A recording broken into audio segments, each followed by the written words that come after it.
Come prepared for defeat. What's going on, everybody? It's Codemaster Hardrock back at it again with a brand new chaotic video, but we're doing some updated deck profiles for the decks that I've made previously while still going over some new things such as what kind of sleeves I use, the methods, and battle formation. So with that being said, we're going to talk about my Underworld deck in this here video. So we're going to go over creatures with battle gear that's attached to them, as well as the musics, the attacks, and locations, and overall general ideas and strategies going along with the deck. So the first customer of the day is our Whipcrack, attached with Chaor The Fierce. Now, here's the thing, okay? Chaor The Fierce right over here, he's got fire 10, 100 power, but if you give him the Whipcrack, he comes to 115, and he's got fire 15. So all the fire-based attacks that are in my deck deal an additional 15 damage.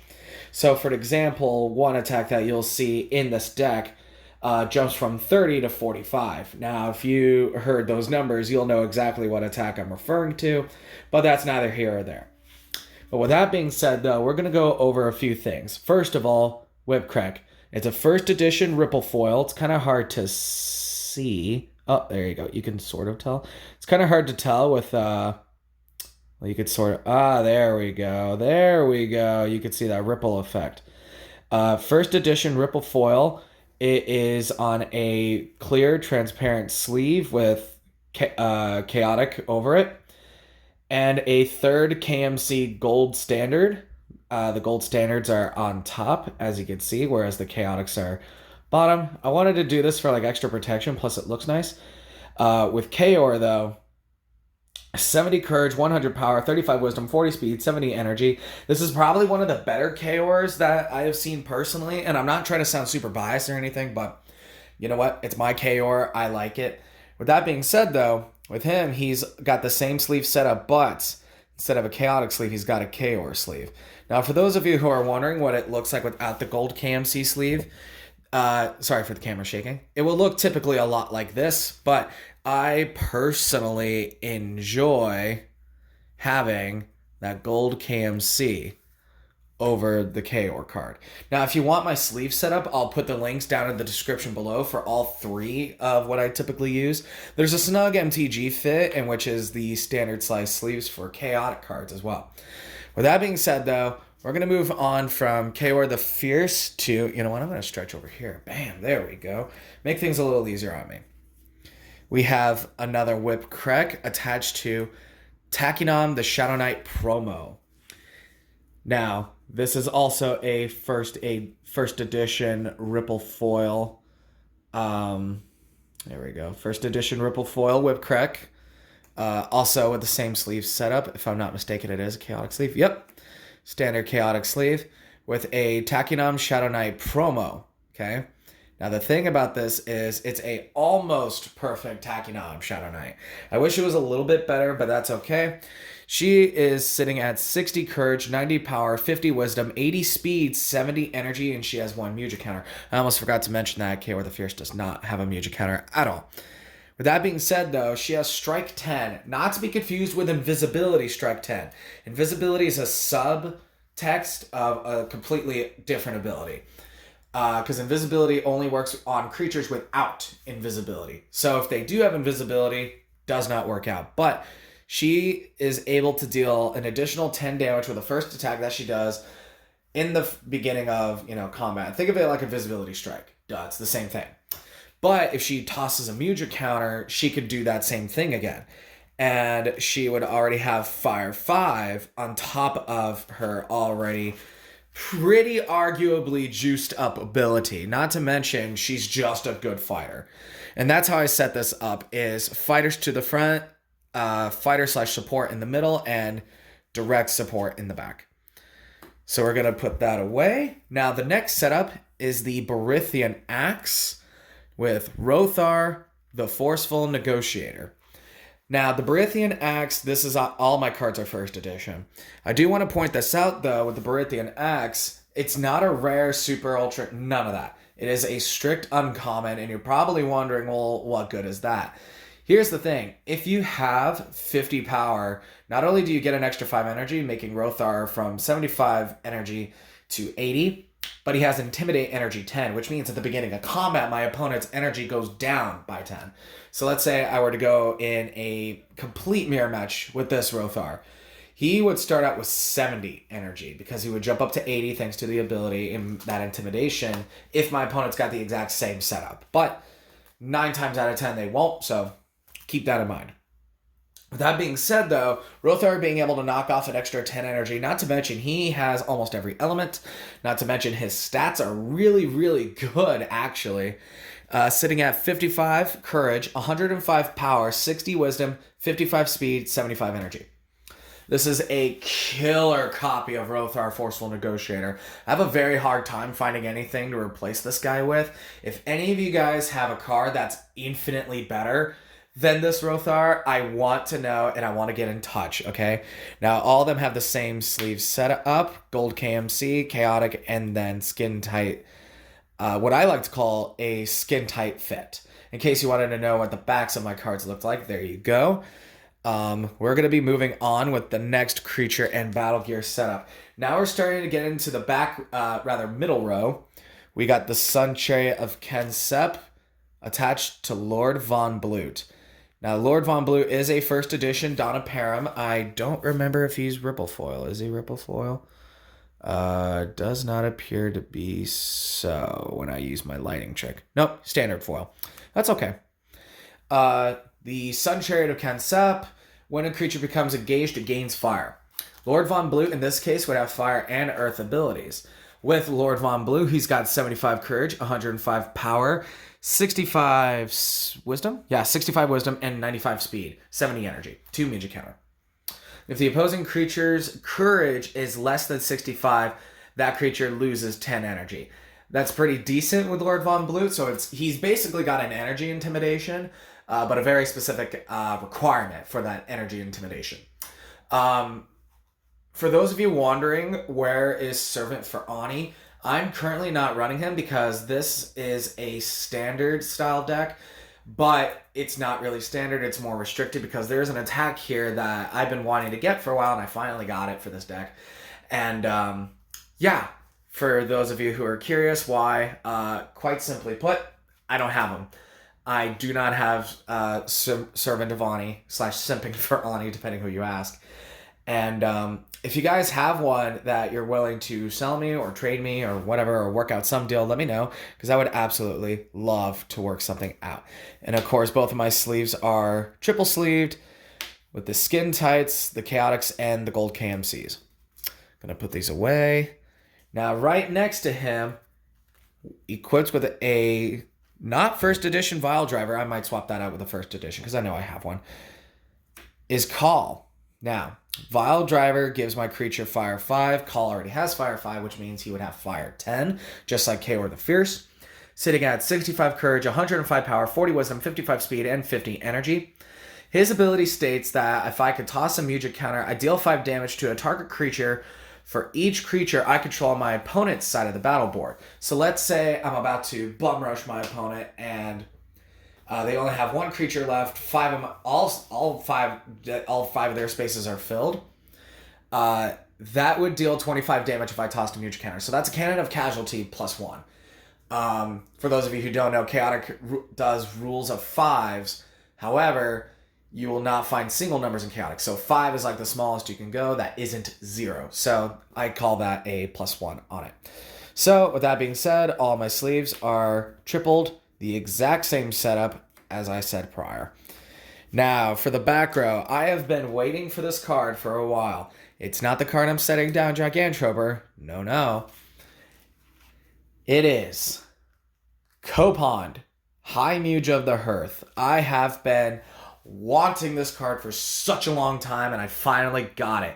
Gigantroper states that at the beginning of combat, all my disciplines and energy are reset to 70, and I have no more abilities. So he just becomes a decent fighter. However, going to Copond, he's sitting at 25 courage, 80 power, which is a lot, 65 wisdom, 45 speed, and 30 energy. He is definitely meant for support. However, his ability does state that music played by him deals damage, deals an additional 10. So my Canon of Casualties jump up to 30, and some of my others jump up by an additional 10. So if I were to play Caster's War Song with Copan, High Muge of the Hearth, for instance, it would deal 25 damage because it would deal 15 on Copan alone. But with that being said, they are both triple KMC gold sleeved. With that being said, we're going to rush through my Mugics. We have 2 Improvisational Melody, deal 10 damage to target creature. If your engaged creature dealt 20 or more damage, it costs 0. So Copan could turn that to a 20 for free if I'm running any other creature that deals 20 or more damage. Triple sleeved as always. Then I am running a double Canon of Casualty, deal 20. It's very basic, but it's very hefty. Gold KMCs. Assume that all the main cards that I'm about to show you are triple sleeved.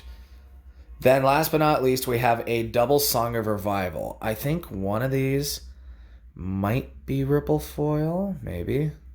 Not that one. I don't remember because I think I have one in my collection somewhere. But anyway, yeah, a double Song of Revival. One of them's first edition, one of them's not first edition. You can tell they're first edition because on this one, you see that, I'll get as close and as friendly as I can. Bam. You see that little symbol right over there, right by the Mugics? That means it's first edition right there. Toss 2, return target Underworld creature from the discard into play. Brings them back from the dead. Pretty nice. Does not include battle gear. I want to emphasize that for those of you who want to run this particular deck. This Song of Revival does not bring back the battle gear with said creature. Does not work this way. With that being said, we're going to rush through some of my attacks. If I have multiples, I'll just fan them out real fast. So the first one that we have is Magma Hack, a build 1, stat check power 100, deal 15. So I run this because what if I lose an element? Well, I could still deal at least 15 damage, which is relatively decent. With that being said, it's also a build 1. It's a stat check, not a, discipline check thing, whatever it's called. Challenge power, rather. Because the reason why I brought that up is the next card in question is Ash Torrent. Now, typically with this deck, I will have more power than my opponent, and this could deal 20 damage, especially if I'm using Rothar or Lard von Bloot. Very, very nice, if you ask me. Put those there. And it's also a build 1, so that's also lovely. The next attack in question, if I can speak English, is Flame Bloom. It is a build 0. If I have fire, heal 5 damage. I have that just in case things get hairy and I need to heal a little bit. Plus, if I'm using Chaor The Fierce or any creature that has fire 5, I could still deal damage with it because it is a fire attack right there. And the same thing goes if you have like a like the water +5 one. I don't remember which one it is off the top of my head, but it would still apply. Next is Fire Ram. Stat check, power 60, deal 10 damage. So that deals 30 damage across the board. It's really good, especially if I'm using Chaor The Fierce, so I can add an additional 15 on top of that, so that would be 45, but with the location that I have, it would be able to jump up to 55. And you'll see that in a hot minute. But the next attack is Consuming Flame. Build 3, sorry about that. Double Consuming Flame, build 1, fire 15. That's pretty self-explanatory if you ask me. It does a pretty hefty amount of damage for what you're asking for. Yeah, overall, pretty solid attack. I can't really complain too much about Consuming Flame. I don't think anyone can. If you have a fire-based deck, you would be a fool to not use Consuming Flame. With that being said, we're going to move on to the next attack, another build 1, Clash Jet. Stat check power 50, deal 5, fire 5, air 5. It's relatively decent for what it's asking for. It could deal 15 damage at most, and with tacking on the Shadow Knight, that's made very, very nice. Then again, all my attacks are very capable with all my creatures. And that's a piece of advice I want to give you, and I'll give that in my new version of how to play Chaotic video. You want to make sure all your creatures can deal all the attacks that you set up, or at least a vast majority of them. My next attack is Mightswing. Very similar to Clash Jet. Instead of requesting for at least 50 power, you just have a base 5. With that being said, though, not too shabby, man. I mean, again, it's asking the same exact thing as Clash Jet at this point of view. So, yeah, pretty nice, pretty nice. My next attack is Ember Swarm. Base 1, that's also a base 1. I keep forgetting to mention that part. I'll figure it out. We have base 5, fire 5. If I have fire, opposing creature loses 25 wisdom. This will come in clutch against overworld decks, or decks that typically use wisdom. This is good against wise guys. In case you guys don't know what that is, I'll make a deck profile on that one in the future. I'm just trying to grab all the cards necessary for it. My next attack is a single Gladiator's Fire. Same thing as Ember Swarm, but instead, if your engaged creature has Recklessness, deal an additional 5 damage. So 15 total with Gladiator's Fire, pretty decent. Next up is Flash Warps. Challenge power 15, deal 10 damage. Yeah, just a simple 10 attack, 0 build. Pretty darn decent, if I do say so myself. Now this one's very situational. Combustion Carnage. I may sacrifice an unengaged creature I control. If I do, deal 20 damage. Okay. So you're looking at that and you're like, why would you want to sacrifice a creature? Well, if there's a creature I'm not going to use, I'm going to do that. But this effect, I believe, replaces the effect of the actual attack. So it's like you can either do one or the other. But with Combustion Carnage, I'd be able to do at least 15 with Chaor The Fierce, given the fact that I have him equipped to a Whip Crack, but let's say I don't have it. That's still 10 damage for a 0 build. You know, that's a Fire Ring or a Incinerate, and I don't lose anything out of it. So, it's pretty nice. And my last attack of this deck, I know a lot of you are going to go, boo! Well, cry me a river in the comments, because it's Primal Smash, baby. A build 120 base attack, unique, meaning you can only have one of these in your deck. This card is insane. It's so good. It's mandatory in every single deck you will ever build, ever. Because every creature can play it. It does a buttload of damage. It's awesome. And for those of you who are like, ooh, throw in, you know, the standard version. Well, if you didn't play Primal Smash, alternatively, you could do, what was it? Yeah, Gladiator's Fire. Alternatively, you could swap out that with Gladiator's Fire if you want to do a standard edition. But guess what? I'm not. With that being said, though, those were all the attacks. We're going to move on to the locations in question. The first locations that we're going to be jumping into is Stone Pillar.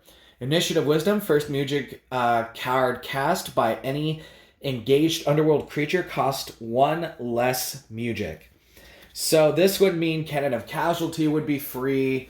All these other musics will be free. However, the engaged creature gets that effect. Not any of the other creatures. That is a huge misconception, and one that I've unfortunately fallen under for the longest time.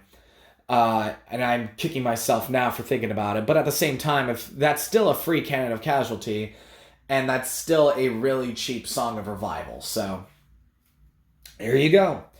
But right beside Stone Pillar, we have 2 Underworld Colosseum. For those of you who don't believe me, bam, there you go.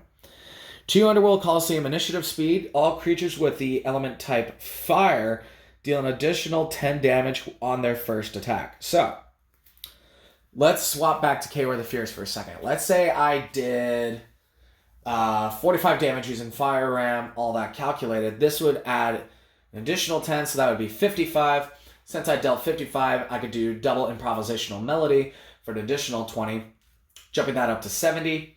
And if I use Copon, both of his music counters for both my Canon of Casualties, that adds an additional 60 on top of that.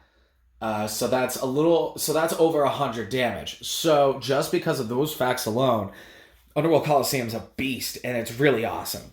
With that being said, my next locations is a double lava pond. Its initiative speed, fire attacks deal an additional 5 damage, air attacks are reduced by 5, and Magmon gains fire 5. Now, I do not run Magmon in this deck. I know, it's whatever, cry me a river.